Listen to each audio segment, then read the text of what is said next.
আমি কৌশিক শাস্ত্রী, আমার অ্যাস্ট্রো কৌশিক চ্যানেলে আপনাদের স্বাগত। আজকে আমরা এই হাতের বিচার এবং বিশ্লেষণ করব এবং জানবো যে এই হাতের কী কী বিশেষ চিহ্ন আছে। তার আগে বলে রাখি, অবশ্যই আমার চ্যানেলটি সাবস্ক্রাইব করবেন, কারণ এমন কিছু ইনফরমেশান, এমন কিছু হস্তরেখা সম্বন্ধে বিবরণ বা জ্ঞান দেবো যেটা আপনি হস্তরেখার বাজার চলতি বইয়ে পাবেন না। তো আসুন এই হাতের বিচার এবং বিশ্লেষণ করি। দেখুন, প্রথমে এই যে হাতের কালারটা দেখুন।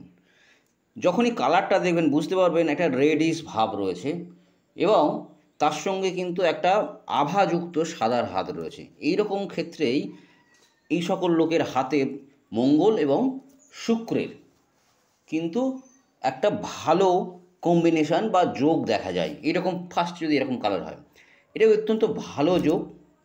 এবং এই রকম কালার যদি থাকে তাহলে সেই ব্যক্তি কিন্তু আর্থিক রিস্ক নিতে কখনো পিছুপা হয় না। আর এমনি কথায় আছে, জীবনে তারাই বড় হয় যারা জীবনে অন্তত রিস্ক নিতে পেরেছে। তো রিস্ক নেওয়ার ব্যাপারে কোনো অবস্থাতেই ইনি পিছুপা হবে না এবং এটা পজিটিভলি রিস্ক হবে এবং এর জীবনে সফল হবে। রিস্ক নিলেই ইনি জীবনে সফল হবে, এটা কিন্তু পরিষ্কার ক্লিয়ার। কারণ একটা সুন্দর আভা এবং তার সঙ্গে রেডিশ ভাব রয়েছে। হ্যাঁ, এবারে আসা যাক যে এনার জীবনের গ্রাফ দেখুন। জীবনের গ্রাফটা উঠেছে কিন্তু শেষ জীবনে একটু নেমে গেছে।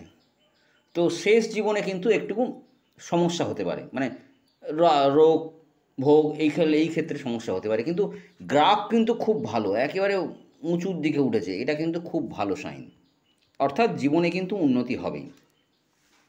এই হাতের কিছু স্পেশাল সাইনের সম্বন্ধে আপনাদের বলবো। দেখুন, এই হাতে একটা বিশেষ ধরনের সাইন আছে, সেটা হচ্ছে ডমরু সাইন।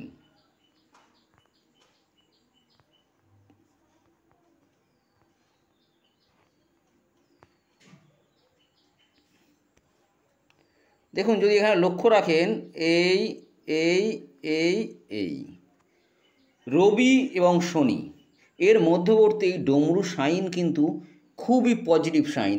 এই সকল ক্ষেত্রে দেখা গেছে এই সকল ব্যক্তিরা কিন্তু জীবনে উন্নতি করে এবং স্পিরিচুয়ালিটি এদের মানে যার সঙ্গে যত যুক্ত থাকবে এদের জীবনে তখন ততটাই উন্নতি হবে।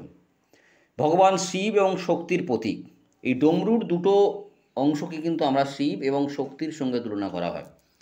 তো এই শিব এবং শক্তির আশীর্বাদ এদের জীবনে কিন্তু বড় প্রাপ্তি। এদের প্রতি ভক্তি থাকলে কিন্তু এরা জীবনে উন্নতি করবেই।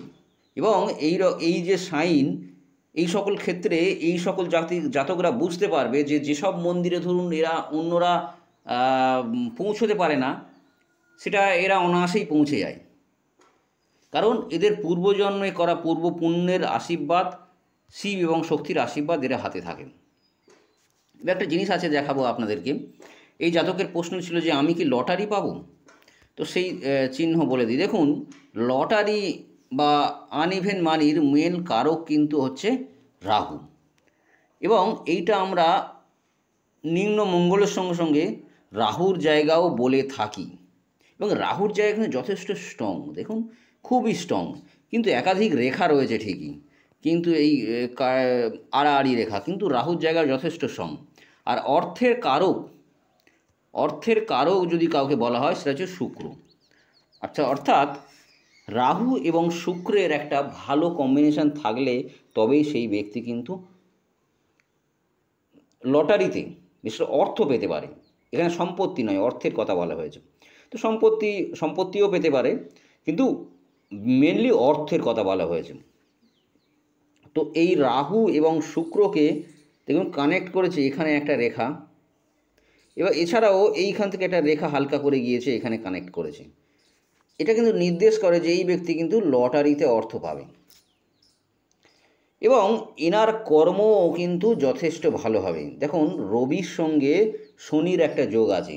রবি আর শনি এই সকল ব্যক্তিদের যা যোগ আছে, এদের মেনলি হচ্ছে, যদি এরকম রেখা থাকে, এদের হচ্ছে পিতৃদোষ, অর্থাৎ যে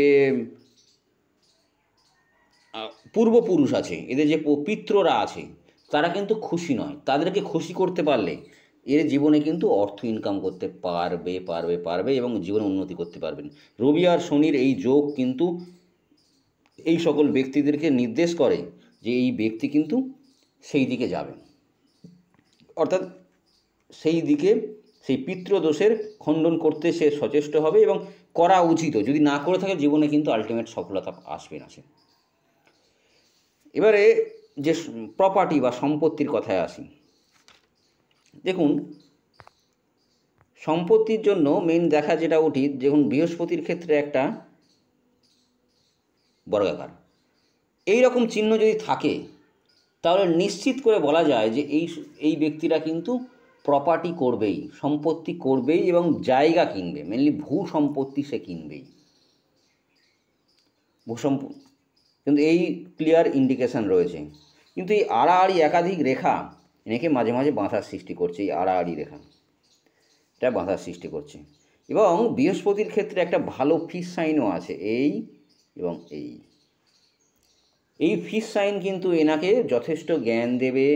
বৃহস্পতিতে ফিস সাইন তাকে আধ্যাত্মিকতা দেয়, জ্ঞান দেয় এবং কিন্তু তার জীবনের আলটিমেট যে উন্নতি বা আধ্যাত্মিকতার দিকে, মোক্ষের দিকে অনেকটা এগিয়ে যায়। এইরকম রেখা সেই সকল ব্যক্তির হাতে থাকে সে যারা পূর্বজন্মে কোনো সাধনা বা এই জাতীয় কাজ, পূজা আর্চা করে এসছে, ভগবানকে অনেকটা তুষ্ট করে এসছে, সেই কিন্তু নির্দেশ দেয়। এবারে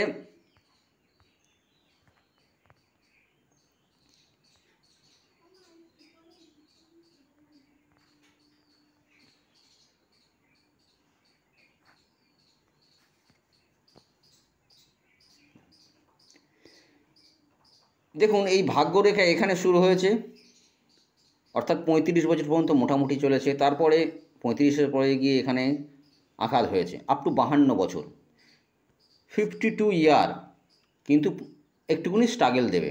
এখন ওনার 40 বছর চলছে। এই যে আঘাত করেছে রাহু রেখা, এই রাহু রেখা এই 40-42 পর্যন্ত এই ব্যবস্থাপনা চলবে, 40-42 পর্যন্ত। তারপরে কিন্তু অনেকটাই ভালো হয়ে যাবে, অনেকটা বলতে অনেকটাই। তারপরে শেষ জীবনটা কিন্তু যথেষ্ট ভালো, যথেষ্ট বলতে যথেষ্ট ভালো। এখানে একটা রেখা, শেষ জীবনে কিন্তু ইনকামের সোর্স এনার উপর বজায় থাকবে। এবার অর্থাৎ এই ব্যক্তির কিন্তু উন্নতিটা আছে। এবারে যেখানে সমস্যা সেটা হচ্ছে হাইপার টেনশান, রক্তের সমস্যা, এইগুলো কিন্তু এনার জীবনে সঙ্গে থাকবে, সেই দিকে কিন্তু খেয়াল রাখতে হবে। এছাড়াও সুগার, এই সমস্যাগুলো কিন্তু এনাকে জর্জরিত করবে। বাকি হাতরা জীবনে কিন্তু উন্নতির ক্ষেত্রে যথেষ্ট আর্থিক উন্নতির ক্ষেত্রে কিন্তু যথেষ্ট ভালো। লটারি পাওয়ার যোগ কিন্তু এনার যেটা প্রশ্ন ছিল তাদের কিন্তু রয়েছে।